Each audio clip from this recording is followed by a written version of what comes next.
بھیجا ہوا؟ بولیے، ہمیں لیڈر وہ چاہیے جو اللہ کی طرف سے مقرر کردہ لیڈر ہو۔ اب سوال یہ ہے کہ اگر آج ہم یہ چاہیں کہ ہمیں رب کی طرف سے مقرر کردہ کوئی لیڈر ملے، قیادت ملے، تو صاف ظاہر ہے کہ تاجدار کائنات کے اس ظاہری دنیا سے وصال کے بعد قیامت تک کے لیے نبوت تو ختم ہوگی۔ میرے آقا خاتم الانبیاء بن کے آئے، آپ کے بعد کسی نبوت کا سوچنا اور خیال کرنا بھی کیا ہے؟ کفر ہے۔ نہ کوئی کتاب آئے گی، نہ کوئی وحی آئے گی، نہ کوئی نبی آئے گا۔ تو جب کتاب اور وحی، نبوت کا سلسلہ ختم، وحی کا سلسلہ ختم ہو گیا، تو اب بتائیے کہ ہمیں رب کیسے بتائے کہ یہ میرا مقرر کردہ لیڈر؟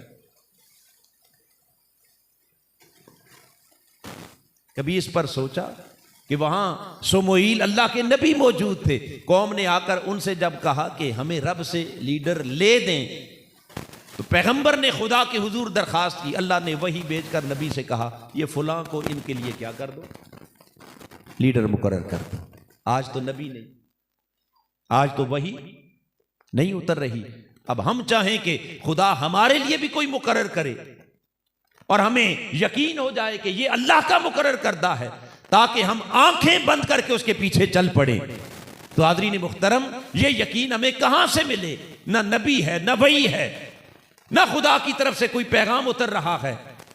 اس یقین کے لیے رب نے کہا میرے حبیب کے غلاموں، قیامت تک اب نئی وحی تو نہیں آئے گی، جو آ چکی تمہارے لیے اسی میں پیغام، تمہاری رہنمائی اسی میں ہے، تمہاری ہدایت کا سماع اسی میں ہے۔ باری تعالیٰ وہ کیا ہے؟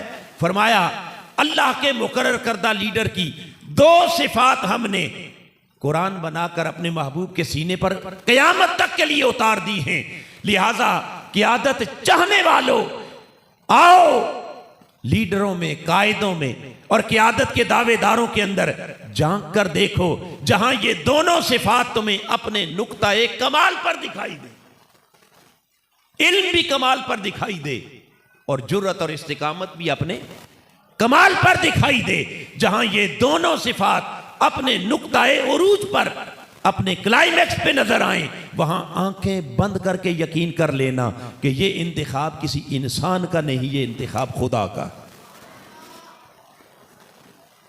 یہ معنی ہے ان اللہ قد بعث لکم۔ پھر تمہیں یقین آ جانا چاہیے کہ یہ اللہ کا بھیجا ہوا۔ کس کا بھیجا ہوا؟ پھر تمہیں یقین آ جانا چاہیے ان اللہ اصطفاہ علیکم۔ اسے کسی انسان نے نہیں چنا، اسے کسی بندے نے لیڈر نہیں بنایا، بلکہ اسے قیادت کے لیے کس نے چنا؟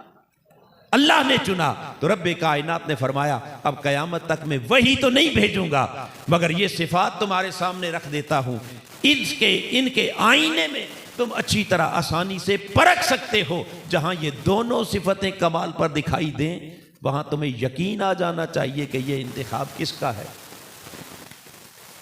رب کا انتخاب ہے، اور رب کے انتخاب سے اچھا انتخاب، اونچا بولیے، رب کے انتخاب سے بہتر انتخاب کوئی نہیں ہو سکتا۔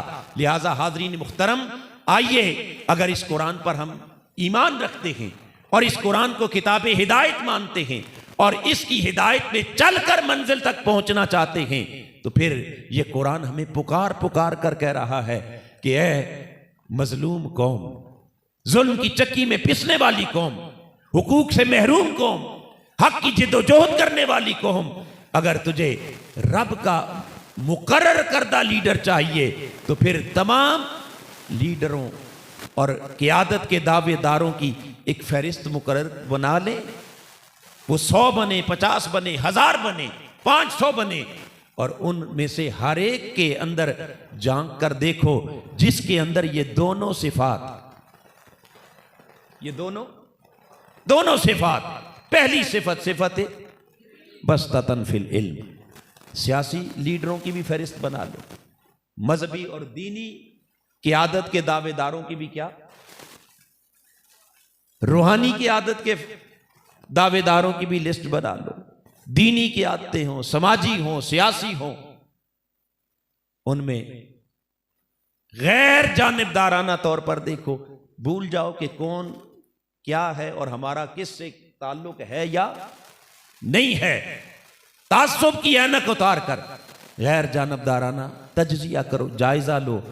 خدا نے تمہیں قرآن دے دیا، اس سے بہتر معیار، اس سے اچھی کسوٹی، اس سے بہتر کرائیٹیریا اور اس سے اچھی رہنمائی اور کہیں نہیں مل سکتی. لہذا اس کی روشنی میں جائزہ لینا آپ کا کام ہے.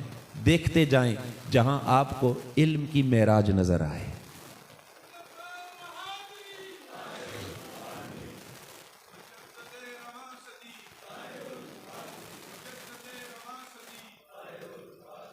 جہاں علم تمہیں اپنے نقطہ کمال پر دکھائی دے، پھر وہاں کسی سے پوچھنے کی ضرورت، پھر دائیں بائیں غور کرنے کی ضرورت نہیں ہے. پھر وہاں کیا کرو؟ آنکھیں بند کر کے اس بات پر یقین کر لو، ان اللہ قد بعث لکم، اس کو اللہ نے تمہارے لیے لیڈر بنا کے بھیجا ہے.